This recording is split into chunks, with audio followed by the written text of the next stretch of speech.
Hey guys, welcome to Otaku Saga. I'm Rizzo. I'm Zero. And I'm DK. On this episode of Anime Reaction, we watched the second episode of Bloodivores.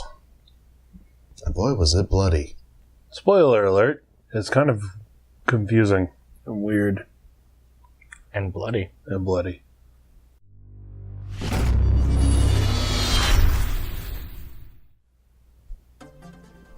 Anyway, if you want to check out our reaction to the second episode of Bloodivores, hit that link in the description below. And be sure to give us feedback in the comment section because we love hearing from you. And as always, if you like what you see, subscribe to Otaku Saga. And don't forget to like and share our videos. And thanks for watching. So, on this episode of Bloodivores, we finally get to see what happened after the whole firing squad in the van bit. So I guess it was all, fake? Fake out, yeah. Fake their deaths. So, basically what happened was they got surrounded, and then right before the guys opened fire, one of them motioned for them to get down, so they got down, and all the bullets fired over their heads. And then one guy pulls out what we assumed was a pistol, but it turns out is a tranquilizer pistol, which is bullshit because those don't sound like that. Those more sound like, They fire with compressed air. Yeah. Not actual bullets. For fuck's sake. Anyway, so Milieu wakes up in a storage container thingy with two other people. He ends up almost getting his arm ripped out because he goes into the pack of one of the people who's asleep because he's trying to figure out who the other people are, instead of just waking them up and asking them. And as it turns out, the guy that he was with is a professional assassin who clearly likes some blades. And the girl that he was with, I guess, was a Must have been like an accountant or some sort of... Yeah, she said that she was sentenced to death for some sort of corporate fraud or something. Yep. Or financial fraud, that was it. I gotta say... I actually think that she's lying. She probably has a checkered past, I'm sure, if she's in that particular facility. I don't know, she'd probably be in like a normal prison. Well, there's that, but also the fact that she was stuttering when she said it. That's true, too. Kind of sounded like she was thinking. Also, can we take a slide aside and appreciate how forward-thinking China is? Sentencing people to death for white-collar crimes. Well, that'll cut down on the crime rate. Anyway. Yeah, so they get out of the storage crate. Turns out they're in a big group, and they're in some sort of prison camp thing. primarily dudes. Primarily dudes, yeah. I think there's like 3 women in here. Yeah, I think I saw maybe 4. But obviously Anji is one of them.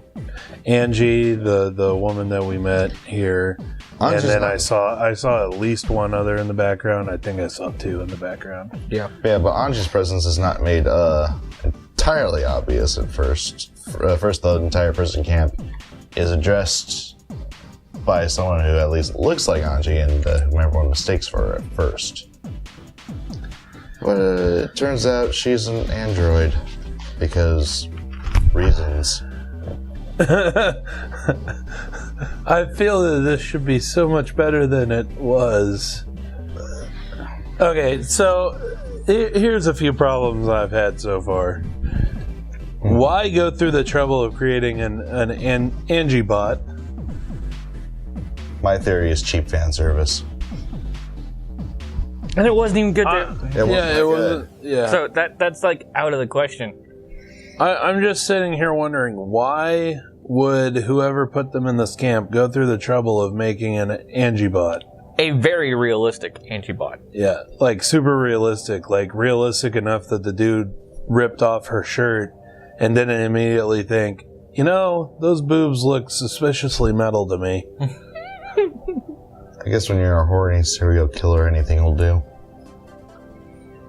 But it's so realistic that two of the people from the bank robbery, at least one of them actually defends. Actually, all three of the dudes end up thinking that it's ANJI. Right. I could see how Miliu and the guy that was back there with him, the guy with the shotgun, right? I could see how they could mistake it from a distance, right? But the other guy was like right there, like he was up close. From that distance, you would know, unless it's like a perfect copy. And again, why go through the trouble of creating a perfect copy of one of your prisoners? Another thing that I'm curious about, why go through the trouble of separating everybody in the first place? Right, if you're just going to let them walk in, why don't you just let everybody wake up in a big pile? I guess they kind of wanted to be able to kind of come to again in seclusion, probably to make sure that no one few people killed each other in their sleep. I don't know. But why break up the four people that... The group from the bank robbery? Why separate them? That is a really good question. They're literally... If you're going to put people in groups anyway, why would you separate people who were already... had committed a crime in a group? Like, I could see separating them, like, completely. But if you're going to let them just come together in the big group anyway, why separate them in the first place?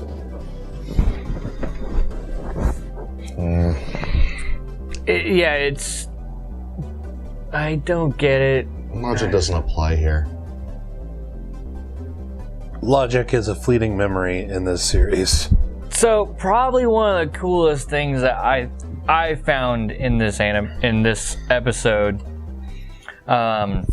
is the monsters. Basically, what happens is everybody who sentenced to death is actually sentenced to life in this warehouse, and you got to survive. I think they're probably in a town or a city. I would assume. That'd be interesting. Yeah. Well, with these monsters and how pretty freaking strong they are, I guess they were pretty much sentenced to death anyway. Right. I know, yeah. +1 Battle Royale ripoff. Yeah. Because we have exploding collars. Yeah, basically, if any of the prisoners try to kill each other, then their Battle Royale collars go off. But not very quickly. So they all have guns, so they could kill each other. They were firing their guns, so it's amazing that the collars know when they're trying to kill another Bloodivore. I can assume they're all Bloodivores, or at least half Bloodivores. Or when they're actually attempting to fight off the monsters. Yeah, because I mean, all it takes is one quick jump from a monster, especially the way they're firing it. Oh, boom! I just mowed down 5 people. No big deal. Yeah. Again, logic is a fleeting memory here. Yeah. You have. Also, I want to bring up one other animation mistake that pisses me off a little bit. So, in the same vein as that tranquilizer gun acting as a real gun, we also have a guy who tries to commit suicide. Holding what is clearly a shotgun. That was very clearly a shotgun. Like, there's no way to mistake that as what it fired as. Like, physically, no way. You see the pump handle. You see it, you know it's a shotgun. Yeah, and so he goes to kill himself, and one of the creatures takes his head off right before he does it, but his finger, like, clamps down on the trigger anyway, and it fires like an automatic weapon. What? No! What? No! No! No! That's not how this works. That's not how any of this works. Anyway. There is a full auto shotgun. However, it needs a clip. Like, it needs a specific It doesn't look clip. like a shotgun. It looks like a giant AK-47. It basically is. Yeah. So once the monsters pop out, Milieu grabs Anju. Wait, I should say when the ANJI-BOT is talking, Milieu starts to go walk towards her, and then the real Anju grabs him and goes, "Hey, that's not me."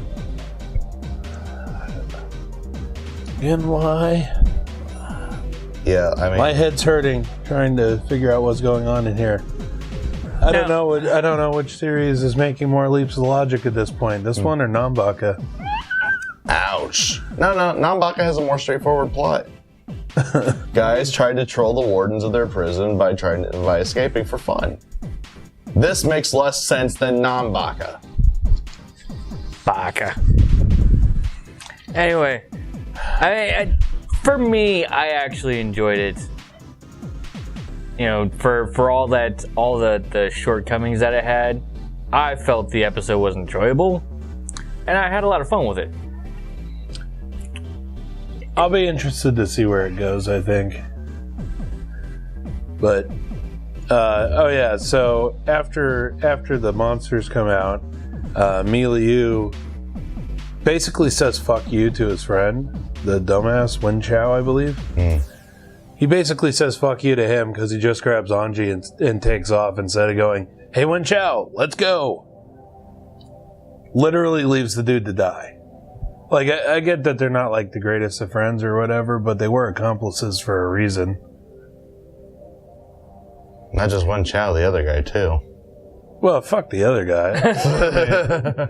I mean, I assume you're talking about Chen Feng? Chen Feng. Yeah. Chen Feng. The guy who was... But he was like way up there. That's one thing. Like, it's not going to be like, "Hey, you should come over here." But when Chao was standing right there, I mean, right there, it was like, "Hey, we should run and try to find an exit." I mean, seriously. Well, to be fair, he's proven himself to be a liability. Well, So, also... He has a shotgun. That's all I'm saying. He might be a liability, but he is also dumb muscle. But So- Milieu has definitely made it apparent that his focus is protecting Anji. Yeah, he makes it very apparent that he doesn't give two shits about anybody else. Yep. So much for bros before hoes. To him, it's always chicks before dicks. Anyway, so they run away unsuccessfully. And that's pretty much it.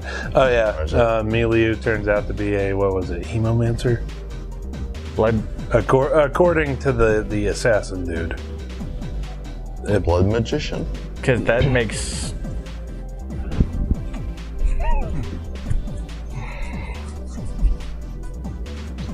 If you want to check out our reaction to the first episode of Bloodivores, go ahead and hit this link. And here is a podcast where we talk about all the anime that we're watching this season. I know you're gonna need a break from watching this, so here's OS Gaming, our new gaming channel. And if you'd like to support us, go ahead and hit this link over here. Go to our Patreon. It makes more sense than this episode. Just saying something because DK designed it.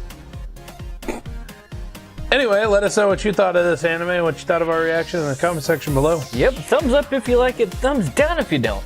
But that's gonna do it for this episode of Anime Reaction. I have a headache. I'm trying to think about this. I'm Zero. And we have to watch Nanbaka after this. See you next time. Fire!